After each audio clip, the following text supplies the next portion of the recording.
मैंने बोला इनको सरप्राइज देते पहले मैं चले जाता हूँ। होता क्या ना आखिर तक तुझे बोलने भी देते थे ये लोग। चाय पार्टी पहले मैं चले जाता हूँ। तो कैसे हो आप सभी लोग आज के इवेंट के लिए? अभी तक क्या सीखा? अब बोला सही बात है। कुछ भी नहीं सीखा, ऐसा हो ही नहीं सकता। दो बेहतरीन सेशन हुए आप लोगों के, एक लाइफ स्किल्स पे हुआ, एक करियर काउंसलिंग पे हुआ। तो आप लोगों ने कुछ टेक अवेज लिए या नहीं लिए? लिए ना, बढ़िया बढ़िया। क्या 4 दिशाएं सीखी? ऐसा मारूंगा ना चंगाना बन जाओगे, चंगाना। बड़ा पता है ना, बड़ा अच्छा लगता है जब आप, मैं क्या होता है ना, मैं आपको शेड्यूल बता रहा हूँ थोड़ा सा। जैसे दिन में जो भी रहता है, हमारा ऑफिस है, सारी चीजें, क्लासेस वगैरह है। शाम में 5 बजे से क्लासेस शुरू होती है। पहली क्लास हुई, फिर कभी कभी यूट्यूब पे सेशन रहता है, तो दूसरी क्लास हुई, फिर तीसरी क्लास हुई, 9 बज जाता है, दिन खत्म हो जाता है। संडे की भी क्लास होती है। आज का संडे की क्लास ये वाली है, ठीक है? तो इस पूरी जर्नी में क्या रहता है ना, तुम तो 12 बजे से बैठे हुए हैं। तो इस पूरी जर्नी में क्या होता है कि कैमरा रहता है और उस कैमरे के सामने ही देखना है, मुस्कुराना है। तो हमें ऐसे एक्ट करना होता है कि वो कैमरा ही आप हो। लेकिन जब फिजिकली बहुत सारे बच्चों को देखते हैं ना, तो वो आंखों में जो चमक होती है, वो जो चेहरे पे मुस्कान होती है ना, बिलीव मी, ये साल भर का फ्यूल होता है कि चलो साल भर और बढ़ा लेंगे कैमरे को, एक बार बच्चों से मिल लिए।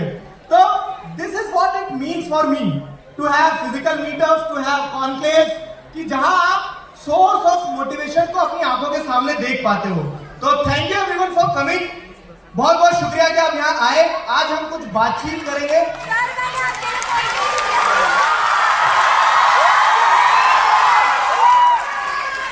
आज हम कुछ बातचीत करेंगे। अब मुझे बोल भी लेने दो। तो ऑब्जेक्टिव क्या है? देखो, सिलेबस हमारा कंप्लीट हो गया। किताबों में जितना पढ़ाना था मैंने उतना आपको पढ़ा दिया।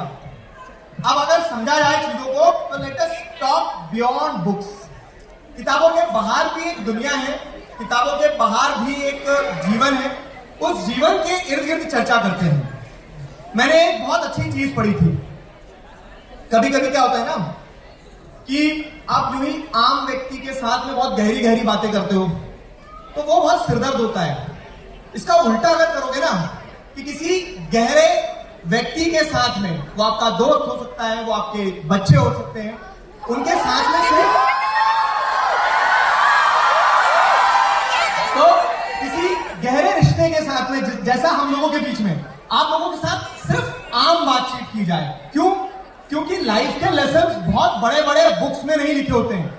लाइफ के लेसन्स लिखे होते हैं हम जो जीवन जी रहे होते हैं उसमें। तो आज हम लोग जो बातचीत करेंगे ना, वो किसके अराउंड करेंगे पता है? वो ओडिशा के अराउंड नहीं, वो बातचीत करेंगे बिहार। ये बच्चे को पढ़ा के लाओ जाएगा। वो बिहार। तो आज हम बातचीत करेंगे दिल्ली में रहता हूं। स्कूल लाइफ के अराउंड। कितने लोगों का इंटरेस्ट है स्कूल लाइफ में बातचीत करने में, स्कूल लाइफ के बारे में जानने में? है आप में से सभी ऑलमोस्ट, अगर मैं देखूं तो 90% से ज्यादा बच्चे ऊपर भी जो बैठे पेरेंट्स को छोड़ के, आप सभी स्कूल में हो, है ना? और कहीं कहीं पेरेंट्स भी आपके सारे स्कूल लाइफ जी लेते हैं, जैसे कि मैं जीता हूं। मैं भी अपनी स्कूल लाइफ को आप लोगों के बीच में जीता हूं। मुझे सारे ट्रेंड पता है, ठीक है? क्यों? क्योंकि मेरे बच्चे सारे स्कूल में, वो स्कूल में ट्रेंड चलाते हैं। मेरा नंबर ले। तो दैट इज द कनेक्ट, वो एक कनेक्ट है। 88। तो भाई अब क्या होगा ना, तो सोचो कि आप किस सेक्शन में आप लोग? सेक्शन ए वाले बच्चे कितने? सेक्शन बी वाले बी। सेक्शन सी वाले कितने? और सेक्शन डी वाले बच्चे कितने? डी फॉर नीरज वाले कम है। मेरा सेक्शन पता है कौन सा था? मेरा सेक्शन था 10th B. Just for 10th B. अब है ना, हम वो स्कूल लाइफ की बातें करेंगे जो इन जनरल हर स्कूल में अप्लाई होती है। तो सेक्शन ए की अगर बात करें, सेक्शन ए में भाई साहब बच्चे आते हैं जो एकदम आधी क्लास को चश्मा लगा हुआ है, सारे पढ़ने वाले बच्चे। रिलेटेबल। सेक्शन बी में बच्चे होते हैं आधे पढ़ने वाले और आधे मस्ती करने वाले। सेक्शन सी में क्या होता है ना, धीरे धीरे मस्ती करने वालों का परसेंटेज बढ़ जाता है। और जो सेक्शन डी होता है भाई, आप वहां बच्चे की करने से पहले, जाने से पहले एक बार हनुमान चालीसा पढ़ के जाना है। इस सेक्शन में नहीं जाना है। तो सेक्शन डी वाले बच्चे चीयर्स फॉर यू एक बार। अब देखो क्या होता है, जैसे मैंने आपको बताया डी, ठीक है। तो अब जैसे मैंने आपको बताया कि सेक्शन बी जो होता है ना, वो ऐसा होता है जहां बैलेंस है दोनों तरफ। तो दिस इज लाइफ। लाइफ कभी पता है एक्सट्रीम्स में नहीं होती है, लाइफ हमेशा होती है बीच में। तो अगर आप देखोगे बहुत ज्यादा भीषण ठंड पड़ रही है, वहां भी कुछ नहीं होगा। बहुत ज्यादा भीषण गर्मी है, डेजर्ट है, वहां भी कुछ नहीं होगा। लाइफ हमेशा थ्राइव करती है कहां, जहां एक मध्यम मार्ग हो। तो यही चीज आपको आपकी स्कूल लाइफ में लेकर चलना है कि मस्ती भी खूब करना। क्यों? क्योंकि ये मौका फिर से नहीं आएगा वहां। और मेमोरीज भी खूब क्रिएट करना, साथ ही साथ एक सही गोल डिसाइड करना और सही डायरेक्शन में गोल पे काम करते रहना। ये बहुत इंपॉर्टेंट है, समझे? अब दूसरी चीज क्या आती है ना, स्कूल जाने की जो बात आती है, जब हम स्कूल जाना शुरू करते हैं तो सब अलग अलग तरह से स्कूल जाते हैं।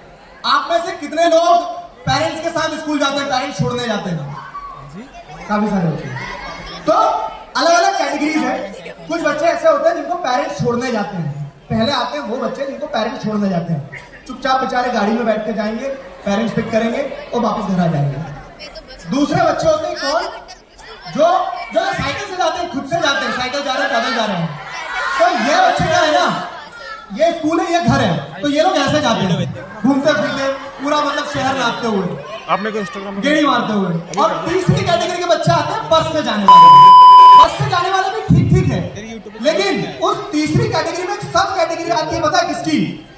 वो उन बच्चों की आती है जिनका घर स्कूल से सबसे दूर है, और बस सबसे पहले उनको उठाती है और बस सबसे आखिरी में उनको छोड़ती है।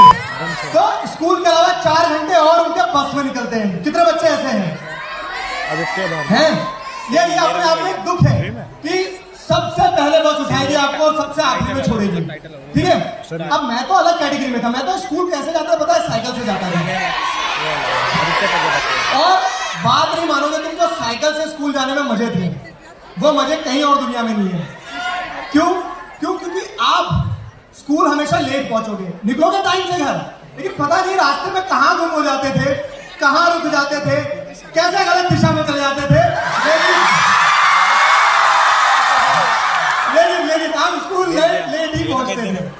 तो ऐसे ही कहना, स्कूल के साथ में बहुत सारी अलग अलग मेमोरी जुड़ी हुई है। कितने लोग ऐसे हैं जो अब स्कूल जाना चाहते हैं, मतलब कि अब 9, 10, 11, 12 में आकर जब ऐसा लग रहा है कि यार वो रेत हाथ से निकल रही है, अब शायद 12th के बाद में स्कूल जाने का मौका नहीं मिलेगा, तो मन होता है कि एक दिन छुट्टी ना मारे।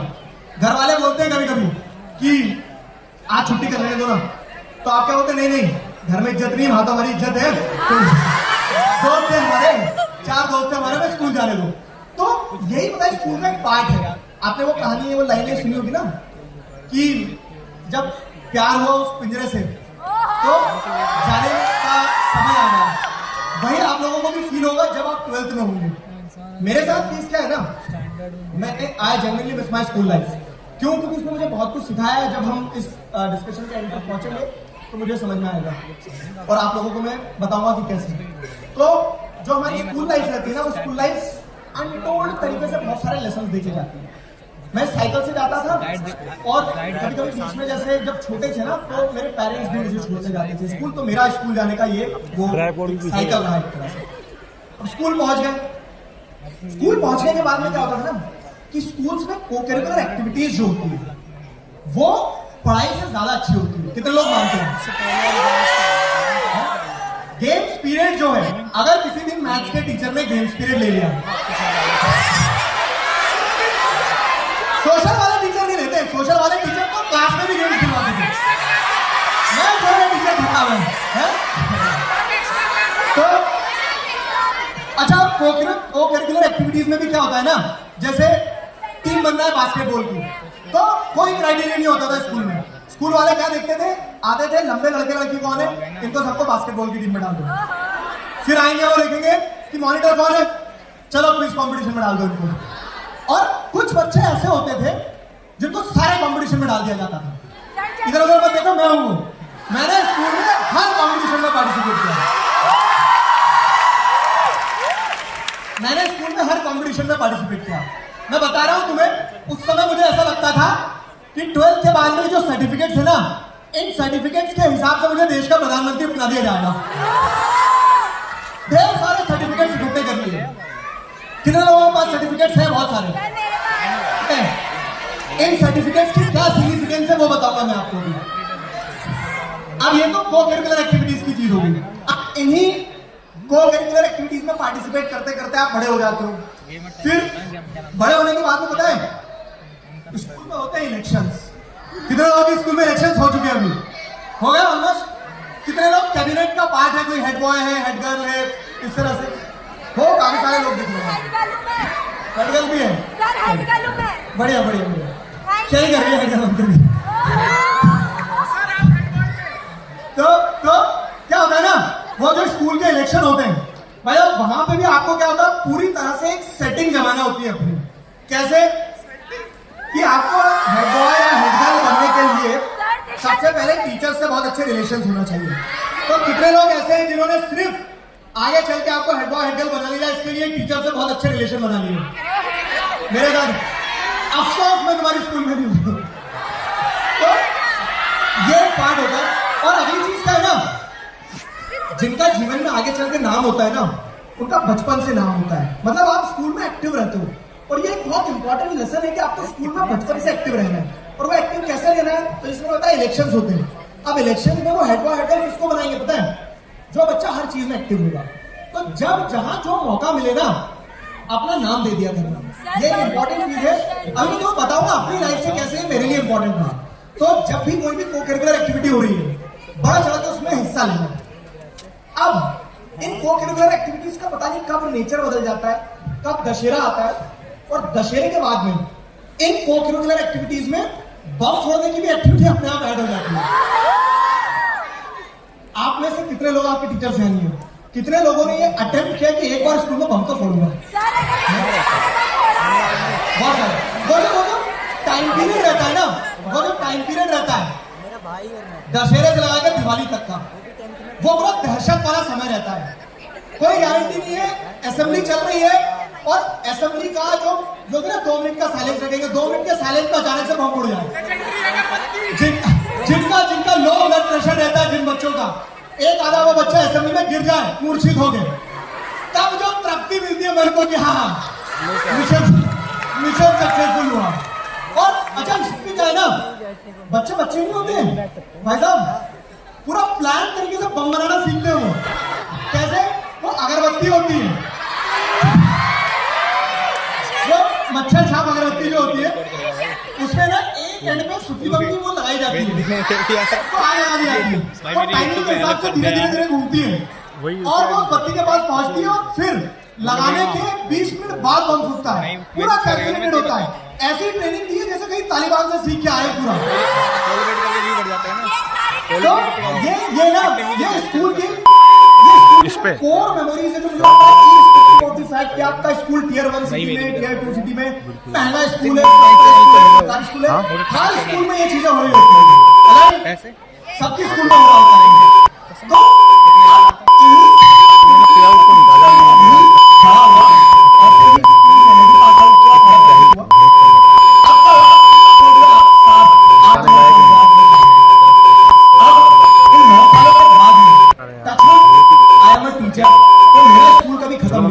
एक बैच जाता है, दूसरा बैच आता है, तो कंटिन्यूसली बच्चों के साथ ही जाना।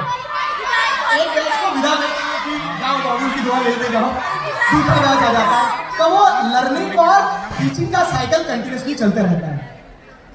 अब इसी स्कूल लाइफ में मैंने क्या फील किया पता है, कि जब मैं स्कूल जाता था तो साइकिल से जाता था, तब तो अपने एक अलग मजे थे, तब बहुत कुछ एक्सप्लोर किया। लेकिन जब पेरेंट्स छोड़ने जाते थे, मुझे धुंधली चीजें याद है कि जब मैं नर्सरी में था तो मेरी मम्मी मुझे छोड़ने जाती थी। अब हमारा जो घर था वो स्कूल से बहुत दूर था, तब हम दूसरे घर में रहते थे किराए से, तो स्कूल से बहुत दूर था।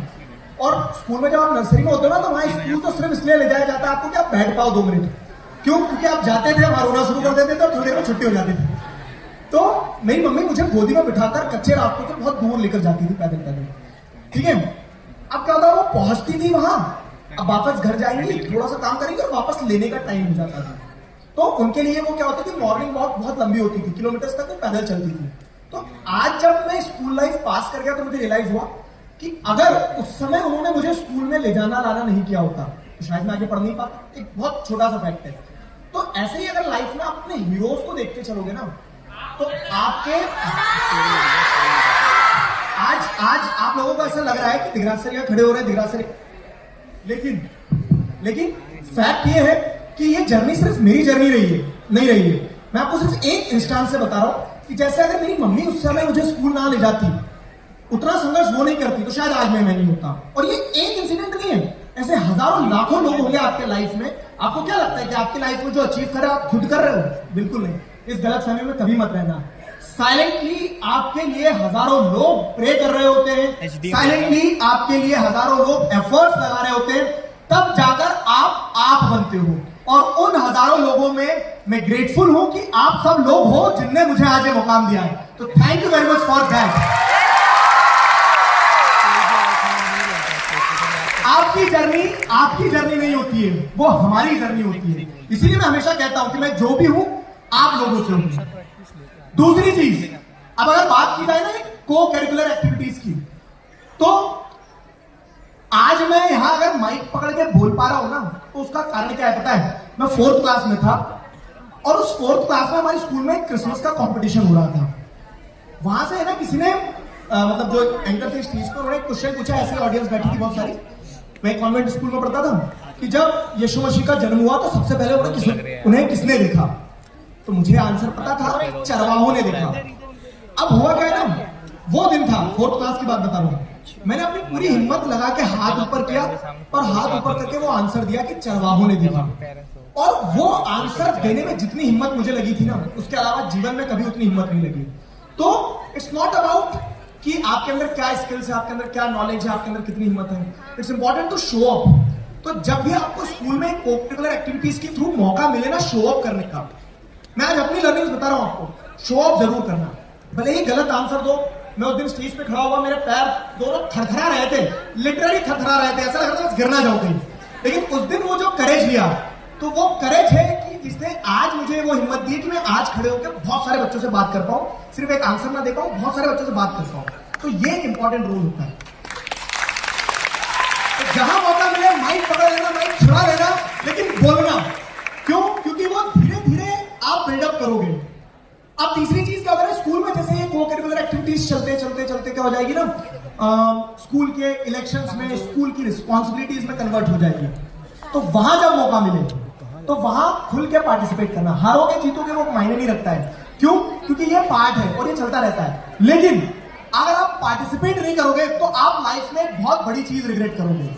जैसे मैंने कॉलेज बहुत हल्का कॉलेज किया, मतलब it was a type of dummy college. College नहीं गया मैं कभी, एग्जाम देने जाता था उस तरह से। लेकिन मैंने जो रियलाइज किया अपनी लाइफ में कि जीवन के जो 2 साल रहे 11th और 12th, वो 2 साल बहुत महत्वपूर्ण थे, बहुत ही ज्यादा महत्वपूर्ण थे। क्यों? क्योंकि आप वहां पे लोगों से डील करना सीखते हो। आप सीखते हो कि कैसे दोस्त बनाए जाते हैं, आप ये सीखते हो कैसे जिम्मेदारियां ली जाती है और जिम्मेदारियों को पूरा किया जाता है। तो अपने स्कूल इलेक्शन, स्कूल पॉलिटिक्स, किसी भी तरह का एनुअल फंक्शन में पार्टिसिपेट जरूर करना। अब तीसरी चीज, यादें बनाओ। तो यादें बनाने के लिए मैंने बताया कि स्कूल में बम फूटते हैं, ठीक है? बम नहीं फोड़ना है स्कूल में, ठीक है? बम नहीं फोड़ना है, लेकिन जितना हो सके उतनी मेमोरीज क्रिएट करना। क्यों? क्योंकि अगर आप स्कूल में मेमोरीज क्रिएट नहीं कर पाए तो आपके पास में आगे बच्चों को सुनाने के लिए कोई कहानियां नहीं रहेगी। तो वो बच्चों को सुनाने के लिए अगर आपको कहानियां चाहिए कि आप बात कर पाओ उन बच्चों से, उन बच्चों को अपने जीवन की 4 चीजें सिखा पाओ, तो उसका सिर्फ एकमात्र ही तरीका है कि आप खुद मेमोरीज क्रिएट करो। और वो कैसे करोगे? वो मेमोरीज आप क्रिएट करोगे जब आप लोगों के साथ बॉन्ड बनाओगे, जब आप टीचर्स की रिस्पेक्ट करोगे, जब आप टीचर्स के साथ एक मेमोरीज क्रिएट करोगे, तो वो चीजें बहुत ज्यादा महत्वपूर्ण है। ये सब स्कूल का एसेंशियल पार्ट है, उसे करते रहना। मैं आपको एक बड़ा मजेदार सा इंसिडेंट बताता हूं। क्या है कि मैं बहुत अच्छा डांस करता हूं, तुम लोगों को पता है क्या? गलत पता है तुम्हें, ठीक है? मैं बहुत खराब डांस करता हूं, लेकिन जैसा मैंने बताया कि मुझे आदत थी किस चीज की, मुझे आदत थी सर्टिफिकेट्स के ढेर लगाने की। तो मैंने क्लास 8 में एक डांस कंपटीशन में पार्टिसिपेशन के लिए अपना नाम डाल दिया, ठीक है? सुनो तो पूरी बात सुनो। अब पार्टिसिपेट भी किया, और पार्टिसिपेट करने के लिए मैंने क्या ट्रिक लगाई? मैंने ये ट्रिक लगाई कि जो क्रैप बैंडेज आता है ना, वो क्रैप बैंडेज मैंने हाथ पे लगा लिया। किस थॉट के साथ में? कि वो थोड़ा कूल लगेगा, ठीक है? अब क्या हुआ? वो क्रैप बैंडेज जो है वो डांस करते करते बीच में खुलना शुरू हो गया। तो अब वो क्रैप बैंडेज ऐसा खुला कि बहुत बड़ा था, मैं डांस कर रहा हूँ, वो खुलते जा रहा है। और एक पॉइंट ये आया कि उस पूरे क्रैप बैंडेज में मैं लपटा हुआ था, और डांस जब खत्म हुआ मैं ऐसे खड़ा हूं। अब सुनना, पूरी उम्मीद थी कि जब रैंकिंग बनेगी तो मुझे नीचे से सबसे पहला स्थान दिया जाएगा कि क्यों आया डांस करने में। लेकिन डांस खत्म हो गया, सारी परफॉर्मेंसेस खत्म हो गई। उसके बाद जजेस को क्या लगा कि ये जो व्यक्ति है, ये डांस प्रैक्टिस करते समय मूर्छित हो गया होगा, इसके हाथ में मोच आ गई होगी, इसके बावजूद भी इसने डांस किया, तो इसे थर्ड प्राइज तो मिलना चाहिए। तो इस कहानी से पता है, इस कहानी से मैंने क्या सीखा कि अगेन इट्स नॉट इंपॉर्टेंट कि आपके पास टैलेंट कितना है, इट्स नॉट इंपॉर्टेंट कि आपका कॉन्फिडेंस कितना है, इट्स नॉट इंपॉर्टेंट कि आप क्या करोगे, ये पहले से सब कुछ प्लान होना चाहिए।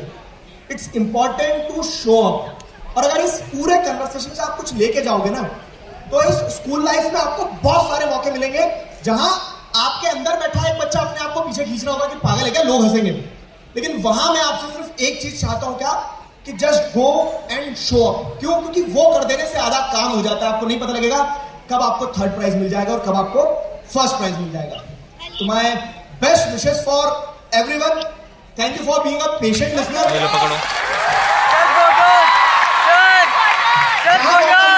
वहां शो अप करना, फोटोज एक फोटो मैं लेता हूँ ना, तुम लेता हूँ।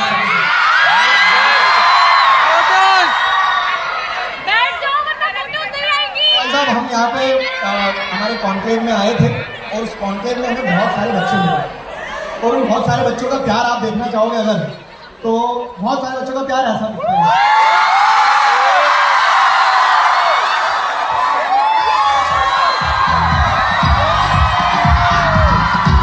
I have the photo with you people. I post it. Thank you for being a patient listener. अभी प्रशांत भैया आएंगे, आपसे प्रशांत भैया आपसे बात करेंगे। Thank you very much for being so lovely audience.